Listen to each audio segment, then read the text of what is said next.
Oh, shalom, shalom watumishi wa Mungu. Hai, na wasalimu katika jina lipitayo majina yote, jina la Yesu Kristo.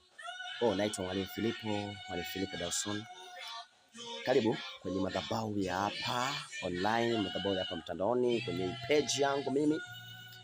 Usisahau kusubscribe, usisahau kufollow na kushare pale ambapo itahitaji kwa ajili ya kufikisha ujumbe kwa wapendwa wengine, nao wapate kuendelea kusikia neno la Mungu, wapate kuelewa nini, wapate kupata maarifa kutoka katika chanzo hiki ambayo yanashushwa na Mwenyezi Mungu. Mungu akutunze sana, mtumishi wa Bwana. Leo naizungumzia Desemba. Desemba ni mwezi wa 12 kama tulivyozoea kuita. Ni mwezi wa mwisho katika mwaka.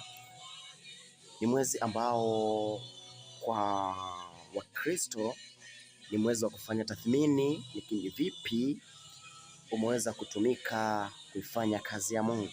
Kumbuka tuna safari ya kuelekea mbinguni.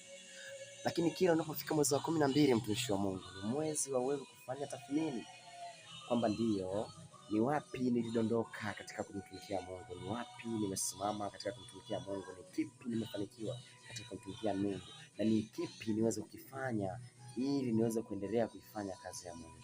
Wafanya biashara na wao huwa wanafanya mahesabu yao mwisho wa mwaka.